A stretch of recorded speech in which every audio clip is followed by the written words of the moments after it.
The days are longer, the calendar is filling up, and I want to feel as good as this beautiful summer weather. That's why I've been loving Groons. It's one daily pack of gummies that covers my greens, vitamins, and minerals, and even has 6 grams of prebiotic fiber. So I don't need to juggle a complicated wellness routine on top of everything else. They taste amazing. They're easy to toss in my bag on the go. Plus, they're vegan, gluten free, and HSA, FSA eligible for reimbursement. Save up to 52% off with promo code podcast at gruns.co. That's code podcast at gruns.co.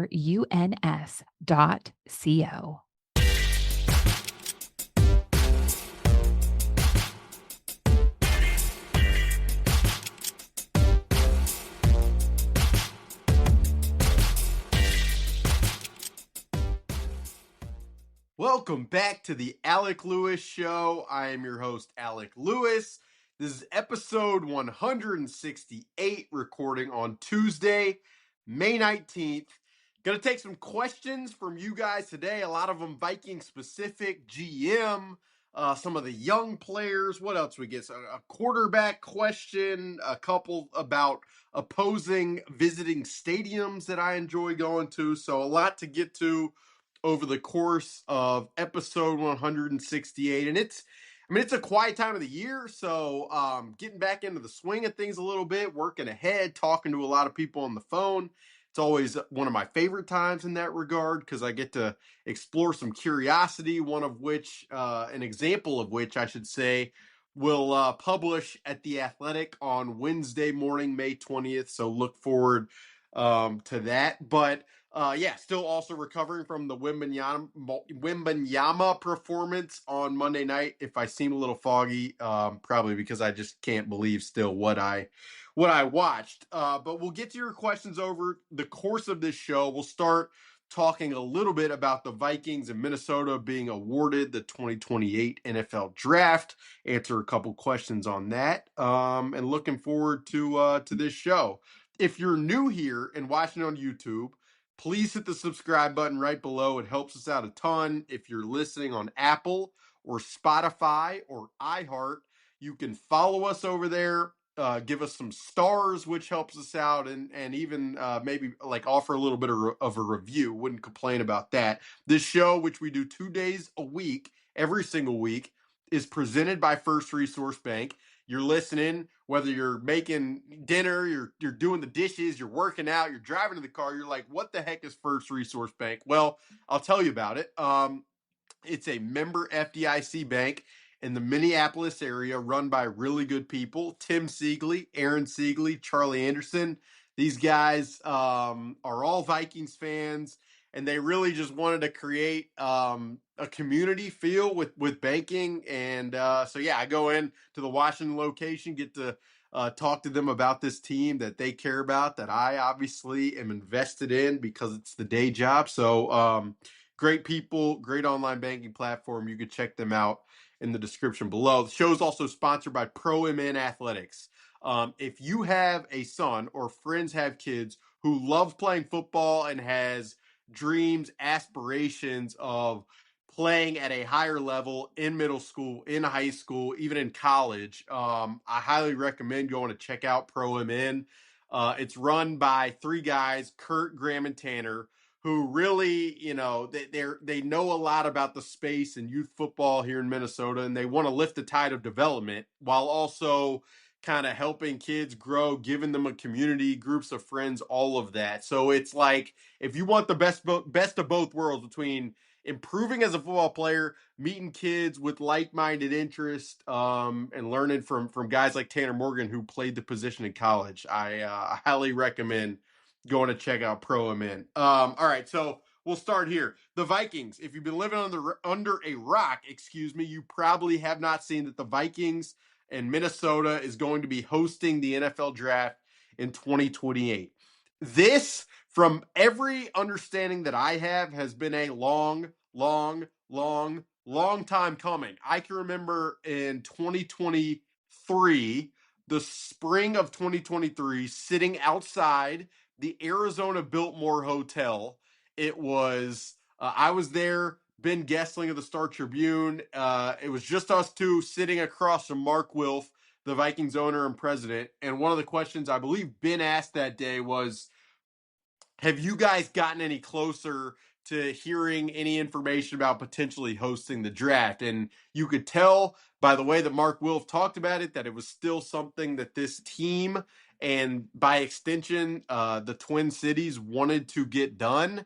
Every year after that at the owners meetings, whether it was West Palm, whether it was Orlando, whether it was back at the Biltmore, that question came up. And the tone with which Mark Wilf talked about wanting to get the draft to Minnesota remained. Like it's been a priority for the team. It's been a priority for Minnesota Sports and Events, which is the regional sports commission that acquires whether it's the Final Four, whether it's I know they're having the WWE SummerSlam, all of these events that you guys who live here locally, or you guys and girls who don't, but then commute locally to attend these events. Part of that process requires a bidding, package and time spent to try to corral and convince these massive leagues and corporations to select Minneapolis and St. Paul. And so just a couple of little tidbits about this 2028 draft. So it'll happen in downtown Minneapolis.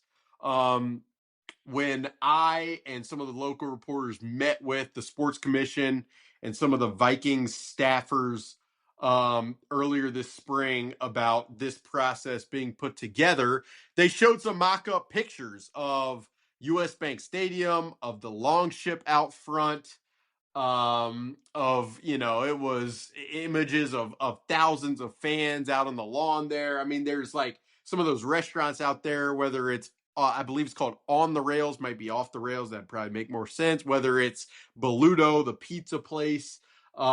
Just like it was these pictures, these scenes where fans overflowing from these restaurants and spots, kind of with a massive stage concocted to announce the picks, obviously, for the draft. In Pittsburgh, this spring, 805,000 fans attended the event over the course of 3 days, fans from all over the place. The Vikings and the Minnesota Sports and Events Sports Commission both attended the Pittsburgh draft to, I would say, continue to state their claim and their belief that they were deserving of this opportunity in 2028. But that hopefully gives you a snapshot of what is possible in terms of the economic impact from an event like this. The main, if you're like, Alec, who with the Vikings and who with sports and events like spearheaded this effort, I would say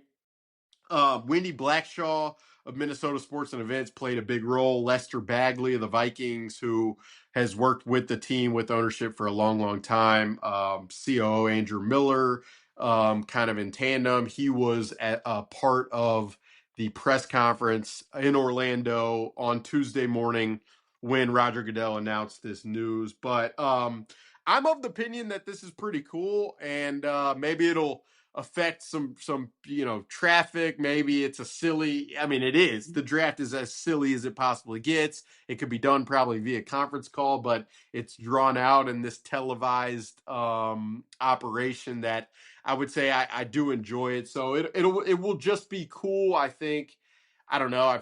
I say this all the time. I moved here from Kansas City. I'm from Alabama originally, to see the passion that people have for this place, for what's possible. I mean, my biggest question is, what is the weather going to possibly look like in late April?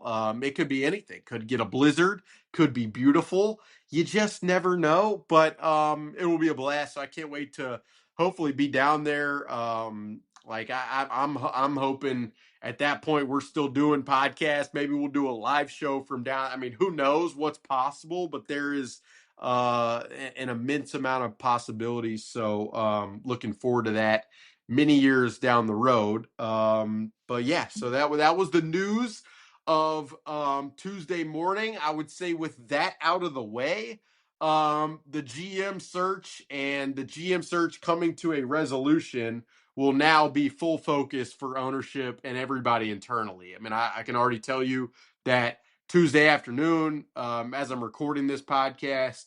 Have had a lot of conversations with agents, with people across the league, with people internally about that process, when the resolution might occur, what that might look like. And so, and horse racing, because the Preakness was last week and the Derby a few weeks ago, it would be, and down the stretch they come. I would use that descriptor to analogize where we are at from a GM search standpoint. So all right, let's get to the questions. That's always it's always the fun part of these early week podcasts, and we will start with let's see, username Trevor at the real Trev T. When do you expect the Vikings to name their GM by? I would say this. So it's my expectation. I'll just walk you through the process. So draft ended. The Vikings got together with Turnkey ZRG, the search firm led by Chad Shatlos and Sean McGee. They started at that point to, finalize the initial list of candidates that the Vikings wanted to interview virtually for this job. Last week, or in the recent stretch here, the Vikings have completed those virtual interviews. I believe, if I'm not mistaken, it's 9, including Rob Brzezinski, so 8 externally, all of them essentially assistant GM types who have a scouting background. And kind of speaking to Trevor's initial question, when do I expect the resolution to happen? I'm not going to be surprised if there are in-person interviews next week. So the week of after Memorial Day. So Memorial Day is, I should know when it is. I should have prepared when it is, but that is May 25th. So the 26th, the 27th, the 28th. That's for, I expect those sessions to happen then, and those sessions to start to reveal some of the finality of where this thing goes, so that then, before all of the internal staff goes on vacation, as tends to happen in June and July, structures can be put in place, whatever staff addendums or lack thereof need to happen, conversations can happen, and then you can start to turn the page from a grading scale standpoint, from a process standpoint, before the fall hits, and things obviously become pretty full go from a coaching staff standpoint, where will be focused very much on ensuring this team is as prepared as possible for the 2026 season. I would also say, so part of the reason you guys might be like, well, why are in-person interviews scheduled for this week? Well, there is the owners meeting, spring owners meeting, or I'd say summer owners meetings, probably in Orlando, that began Tuesday. That's this week. I would also say the Blesto meetings, which are a lot of the scouting sessions that most executives within the NFL attend, usually happen this week as well. So this gap and then Memorial Day delays a little bit of the finality of the process. But I would just say, speaking plainly from my expectation, I didn't think it would go this long. I remember at the owners' meetings in March in Arizona, Mark Wilf said that they plan to be fairly expeditious with finalizing this hire. I mean, I guess you could argue or debate whether a month/2 is fairly expeditious, but I kind of believe that it would probably have been wrapped up to this point. I don't know if that says anything, if that declares anything. That's just me giving you my expectation coming into this with where things are at right now. Next question comes from Dustin Roberts at Dusty Ray 0. If the Vikings have 3 first-round quarterbacks in their quarterback room, do you think KOC could work them all into games for special packages? I didn't really, I guess, put together they've got 3 first-round quarterbacks and Carson Wentz and J.J. McCarthy and Kyler Murray, but my answer would be a resounding no. As much as growing up, I recall Florida using Chris Leak and Tim Tebow in these packages. And I remember LSU had one with, I think it was like Jarrett Lee and Ryan Perrilloux or Mettenberger. And I don't even recall. And as fun as that could have been, No, I see no path that makes any sense for the Vikings not to establish a starter and then continuity from that position moving forward. I mean, this is Justin Jefferson did multiple interviews last week as part of his flight school kind of like receiver coaching camp that he does every year now, and he made it pretty clear, like the Vikings, and his comments tracked with Kevin O'Connell's, like the Vikings want to establish a standard at that position, and nothing will be given, and that's part of like whoever wins this job. And I remain pretty convicted in the belief that Kyler Murray would be the favorite, considering that he started 87 games and won two Pro Bowls and been to two Pro Bowls, excuse me, and thrown for thousands of yards and has the high end potential and has shown that in NFL games. Like whoever wins this job, it's gonna take a competition. You're gonna have to cement it, and the hope would be that standard of performance and consistency on a daily basis like lifts, is a tide that lifts the rest of the team. So no, I just can't see there's enough packages, there's enough personnel moving around that to try to get ridiculous with three quarterbacks on the field, it's just that would not be for me, and I don't expect it to be for them. Evan at Stooley Evan asks, any news on Christian Darisaul's knee? Do we think he will be 100% this season? So I'd say there's been no news. Christian had his initial ACL MCL reconstruction in October of 2024. So I mean, you're about a year and a half removed from that, and every expectation would be that he is at 100%. I haven't seen him. I haven't been, the Vikings have not had a public practice, a public workout with their entire full team. I believe that will happen in the coming weeks. And so that will provide for me a very clear, just perspective on where Christian is, how he feels, how committed he is to playing every snap for 17 games in 2026. All of those questions I think are worth asking and important to answer in the coming weeks. But to speculate, if you could hear a bunch of things and you do in my seat, but I'm just going to, with this specific situation, evaluate what I see, with my own eyes in terms of how active he is, how um, just present he is on a daily basis in the coming weeks. And it's critical. Like Evan, to the question, I totally understand why you would ask about Christian Darrisaw, because it was a massive layer to why 2025 went the way it did. It contributed to JJ McCarthy's performance. It contributed to the run game. I mean, there is no denying the impact that Christian Darrisaw has when he is at his best, and that there's no denying what the Vikings have to work through and navigate themselves when he is not present. I mean, I looked this up just to like provide some objective thought. Last year with them in the lineup, Christian Darrisaw, the Vikings averaged 5.2 yards per play. Without him, it was 4.6 yards per play. Probably doesn't seem like the craziest number, but given how poor the offense was in general, the idea that it could be half a yard per play, just based on one guy being there or not, is a pretty clear referendum on what Christian Darrisaw provides to this team. And I'm not telling you guys anything you don't know. I mean, it was. I've said this in writing. I've said this on podcasts.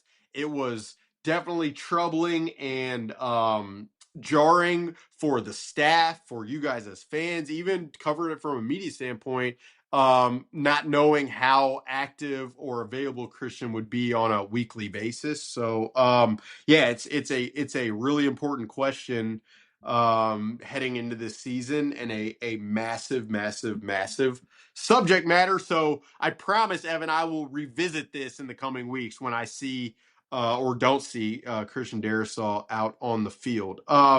Next question comes from Eric Hansen at Hands Farms.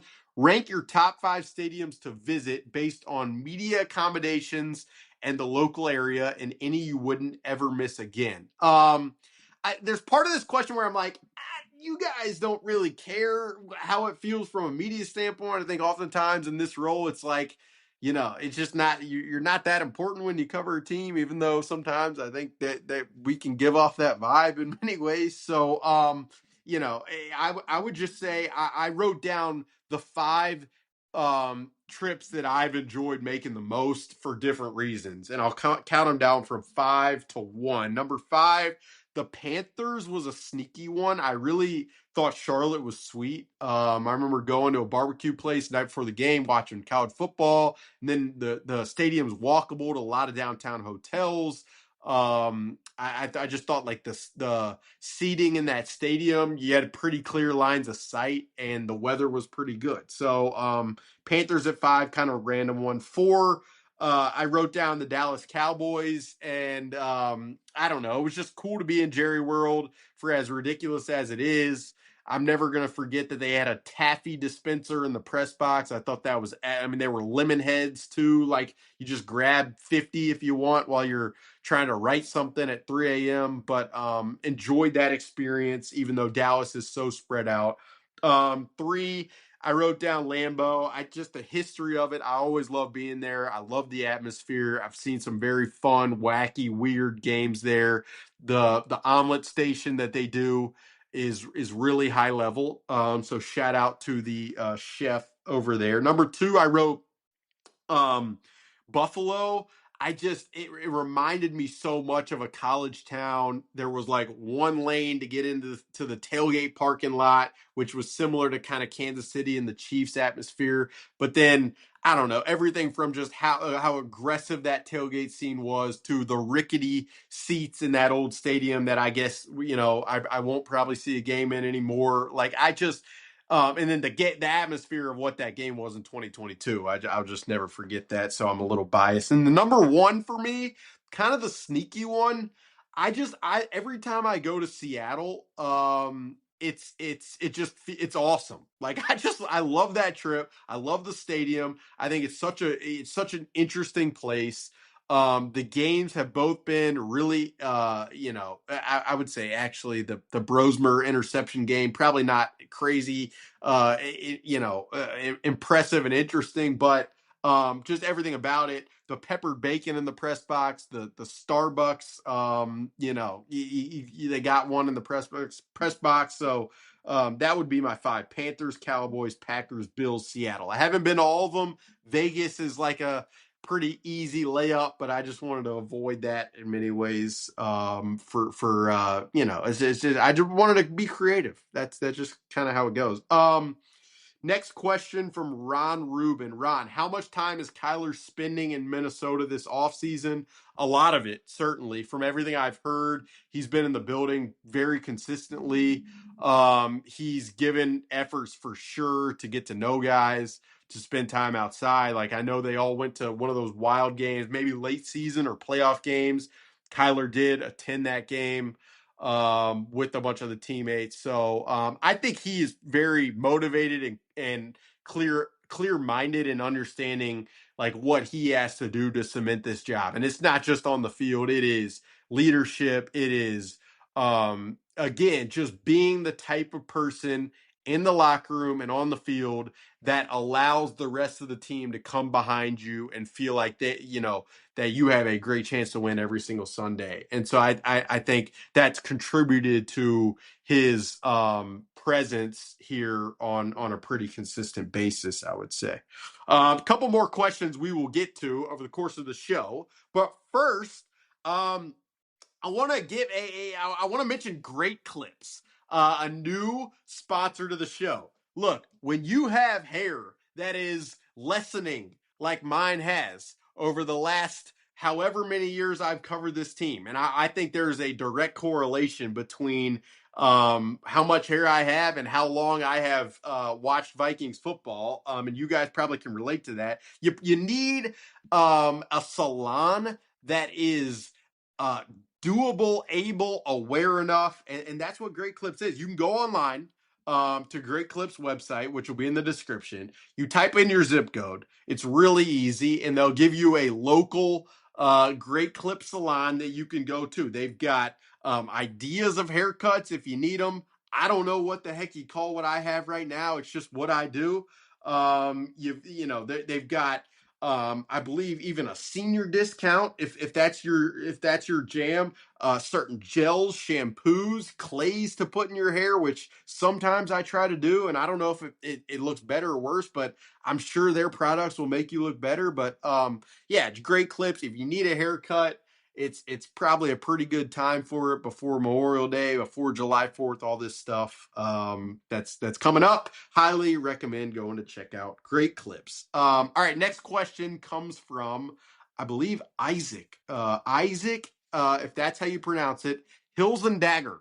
How will the run game be different than last year? Do you think Damon Claiborne, the sixth round pick, will get significant playing time? Um, Thought this was a great question. It's one of those that is my fascination. It's one of those that I think is really important for this team and where it's been and where it wants to go. So, to the initial, ask, how will it be different? I definitely believe that this run game will be much more committed to and reliant on the outside zone specific type of run concept than it's been in the past. Like the Vikings have dabbled in a lot of different run designs over the course of Kevin O'Connell's time here. They run split zone with a motion to cut off the backside. They've run inside zone, which is just a little tighter running back path. They've run gap schemes with pullers from the backside. I mean, they've run pin and pull where they're cracking the edge and trying to toss it outside. It's been a lot of different ideas, a lot of different approaches. Different defenses obviously dictate different approaches, but I would just say over the course of the last 4 years, for you guys, for me, there have probably been many times where you're sitting there going, what is the identity? What is the bread and butter with the Vikings passing game? You know what they want to do. Deep downfield, over the middle, crossers, in breakers, get the ball to the playmakers down the field with their long strides and let them use their deception to get open down the field. Like that's just what the passing game has been. With the run game, it's harder to discern or define what that specific identity has been. So I expect, again, the outside zone to be more of the calling card. With that comes more specific drills. With that comes probably more intensity on the practice field with the new O-line coach and Keith Carter. With that probably comes, you would hope or you would think, more time allocated to certain ways to tweak that structure so that come the season you can be very malleable depending on what structure the defense is giving the Vikings offense. So that's to answer the first question, Isaac. That's where I would go, and I can't wait to talk to the coaches about this more, talk to players about this. I think it's just a critical element of this 2026 season and beyond. And then to the Damon Claiborne question, believe it was, do I think he can get significant playing time? I definitely think he can.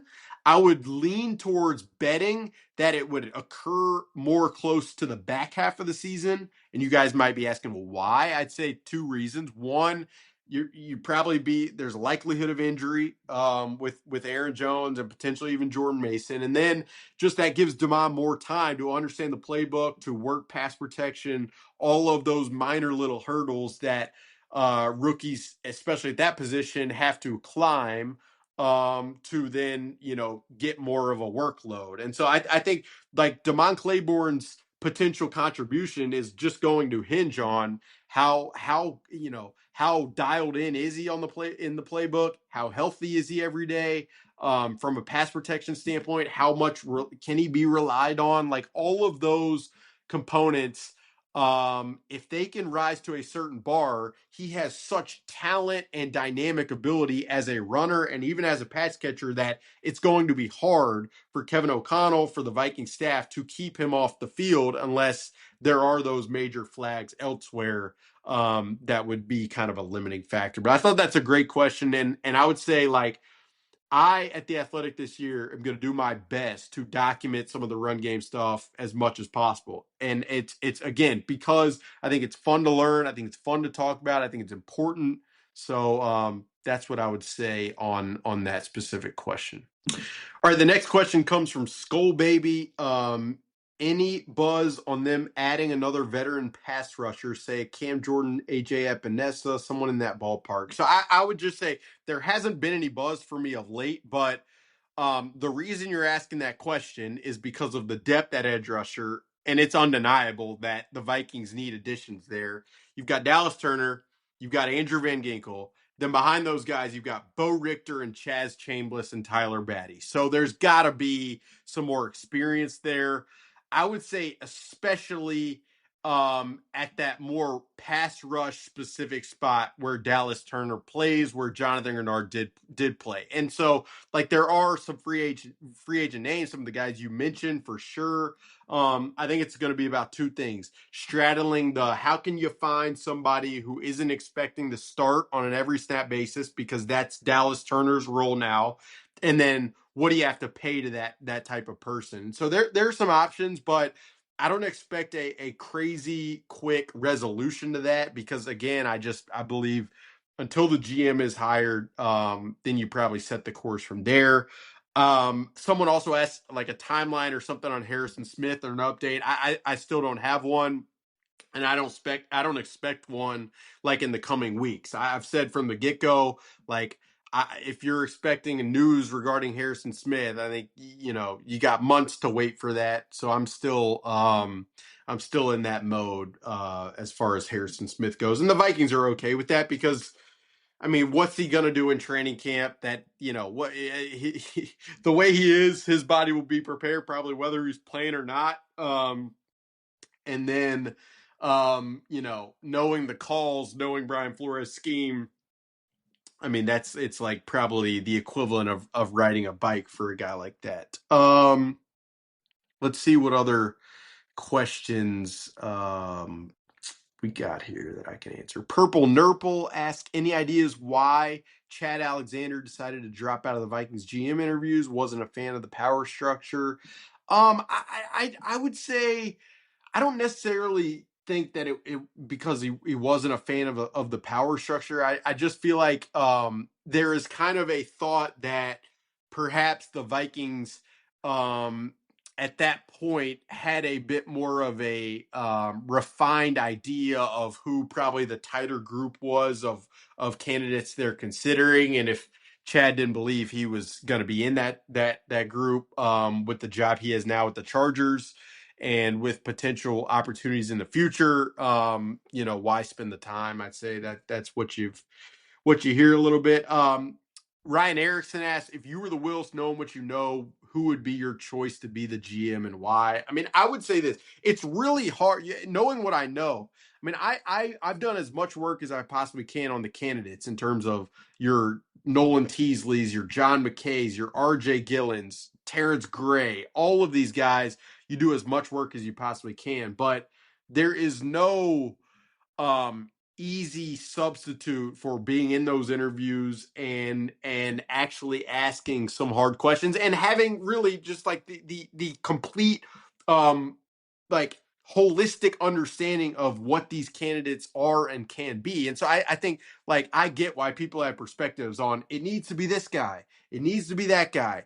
Like the depth of understanding of what these candidates actually are and can be is so minimal that it's hard for me to really say. I would say my I mean, if you're asking for it, my advice to ownership, to the search room, to Kevin O'Connell, to anybody would be, can you find someone who has enough experience and understanding of processes to push things forward and to become an organization, a front office that operates at the highest level in every capacity in terms of communication, in terms of technology, in terms of scouting processes, scouting intel, all of that stuff I think is critically important, and finding somebody who can steer this front office in that direction is really important.